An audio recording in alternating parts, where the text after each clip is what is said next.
Welcome to the Dark Dimension, everyone. I will be your guide. My name is Ivan Borat. Now, today I want to talk to you about scourges and the Apocalypse Saga, how I'm going to tackle this next journey in MSF, and hopefully how I'm going to do this might be able to assist you. That's the whole point of the video. Let's check it. So, we've already had Pestilence Scourge and Morgan Le Fay from that. Now we've just had the Famine Scourge with Rogue, and now we've got Pestilence second iteration at the moment. Now, I think we can learn quite a fair bit from what we've already experienced in the first two Scourges, and so this is what I'm taking from those Scourges and how I'm going to go forward. Okay, so my plan from now on with Scourge characters is take them up to level 85, gear 15, as you can see here. So we've got the War Horseman Scourge coming up next, and Hero Asgardians being the main team. A lot of people talking about hybrid this, hybrid that, hybrid this. Honestly, everyone was doing all of that with the first two Scourges as well, and it turned out to not be required. It turned out the first Scourge, Dark Hunters were required to get through Node 10 on higher Scourges and stuff, higher difficulty, things like that, right? And then this last Scourge, Famine, you just essentially really needed really big young Avengers, and then you used the next two teams. Really, your Inhumans were just sacrificial. They could have been level 40, level 50 or something, really, and you could have still got through difficulty 9. And A-Force as well, yeah, they could help you and stuff like that when it come to difficulty 10. If you lost a character, you could just keep going and you could whittle it down to a point where you could come in with the A-Force and clean it up. But I'm thinking that's how we're going to be going forward. They're giving us this specific team of Hero Asgardian, and they will be designing those nodes for these guys' kits. Right? That's just how I see it, because that's how they did the others, so that's how I see these going forward. So as you can see, I've almost got Heimdall there. Once he's there, I will stop. I'm not putting any teal gear onto these guys. It's very tempting, especially with Valkyrie being very cheap. And Sif also quite cheap to put on. And Thor, yeah, you got given all those pieces and stuff. Don't do it, guys. There's no point. Alright? With gear 15, level 85, 4 stars, 5 stars all the way around and stuff like that, I'm pretty sure you're going to be able to unlock a 5 to 6 star Red Hulk.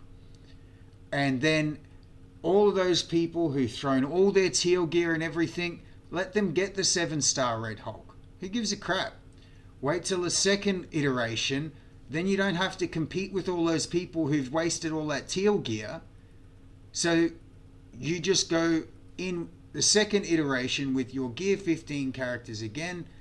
Maybe you may have got lucky with some orbs in the meantime between the first one and the second one, and you've got maybe an extra star on Valkyrie or Thor, or maybe you decided to whale out or something like that and you got some extra stars that way.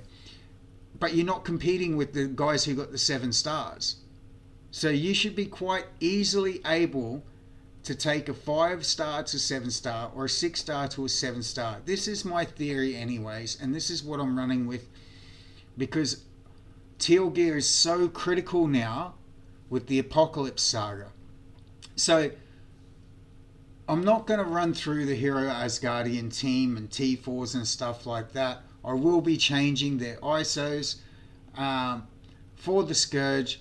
I mean, look, throw it up in the comments if you guys want me to make a video specific about Hero Asgardians for the exact Scourge and stuff. I'll do that.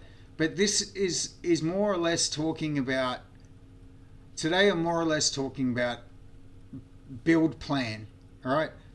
So as you can see though, yes, I am building on the Heroes Guardians. That's going to be my main team that are going to be using for the Scourge. Alright. So as I said before, with the Heroes Guardians, I'm taking them to 85 gear 15. That's what I plan to do for Bionic Avengers as well, because they've been announced. They're our team, our main team for the Death Horseman Scourge. So these Scourge teams, what I recommend to you guys, level 85, gear tier 15, put the essential T4s into them. And leave it at that. Just be happy with a 7-star horseman on the second run, because you don't need it on the first run. Alright? If you want to crack it out, go for it. But honestly, I don't think it's needed. I think the smartest thing to do is to save all that teal gear for your Apocalypse Saga. Right? So my suggestion first is Darkhold, obviously. You want to get these guys up to level 90 and gear tier 17 as soon as possible. Alright? And ISO 4 as soon as possible. Now, I won't talk about ISO just yet. Not as soon as possible. ISO you can hold off on. Actually, ISO hold off on until we get the sagas, and then you can worry about stuff like that. Till we're at a point where we can really go in and make some damage on these sagas. Alright, so all your teal gear really should be going onto your Darkhold, and then the next thing that you put your teal gear onto once you've got your Darkhold there should be your Unlimited X-Man. Okay, so this is my build guide going forward. Not build guide, my build plan. Okay, take all Scourge teams to 85 gear 15. Essential T4s. Plan on getting a 7-star horseman on the second run. First run, aim at a 5-star or better. Second run, aim for the 7-star. Now, the horseman teams, right, like Gambit, Phantom X, Dazzler, Sunfire, take those to level 80, gear tier 14, right? And the horseman, take the horseman up to 90 if you want. Just gear tier 15 for now for the horseman, right? That way then your horseman team should function pretty good with a gear 15 horseman and gear 14 through the rest with all the right T4s. And then slowly as you go, right? So you collect the Scourge team, build it to gear 15, get your horseman, you get your horseman team unlocked, take them to 14, and do that as you go along through all 4 of the horseman teams. And then go back, all your teal gear starts with Darkhold, get those up to a point so you can do Morgan's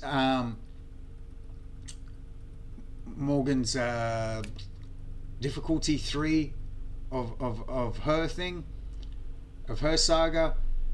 Then once you've got that set, build up your teal gear on your Unlimited X-Men to do Rogue Saga. Once that's set, build your teal gear up on Gamma Team to do Red Hulk Saga. Once that's, you know what I mean? That's what I'm going to be doing anyway, because there's so much to do at the moment. There's so many characters to build. They're making us build every character. We can't just sit there and go, no, I'm going to leave that character now. I'm going to leave that soon. They're making us build everything. So it can be very overwhelming and you can get bogged down very quickly. So try not to let it fuck with your head too much.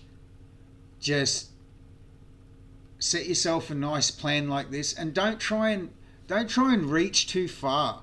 You know, my plan I'm talking about is somebody here. I'm a very late game player. I'm in a top 20 alliance, have been for a very long time. So the amount of rewards I get is a lot different to a lot of you other guys.